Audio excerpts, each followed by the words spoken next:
गोरं दिसणं म्हणजे सौंदर्याचं प्रतीक हे आजही आपल्या समाजात गेलेलं नाही आहे आणि म्हणूनच गोरं दिसण्यासाठी अनेक क्रीम्स ज्यांच्यावर बंदी आहे ते बाजारात उपलब्ध आहेत, पण याचा आरोग्यावर घातक परिणाम होतोय. असंच एक उदाहरण महाराष्ट्रातून छत्रपती संभाजीनगरमध्ये बघायला मिळाले, जिथं बंदी असलेल्या पाकिस्तान क्रीम्सची विक्री सुरू असल्याची माहिती मिळाल्यानंतर पोलिसांनी छत्रपती संभाजीनगरमधील शहागंज घासमंडी आणि सिटी सेंटर मॉल परिसरातील दुकानांवर कारवाई केली आहे. हायलाइट कलेक्शन, ओम ट्रेडर्स आणि फलक इम्पोरियम या दुकानातून मोठ्या प्रमाणात हा माल जप्त करण्यात आलाय.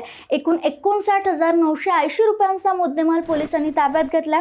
या कारवाईत Malika, Jhalak, Goree, golden pearl, Chandni, Ujuba, face fresh, Noor herbal, new face beauty cream यांसारख्या वेगवेगळ्या पाकिस्तानी क्रीम्स जप्त करण्यात आलेत.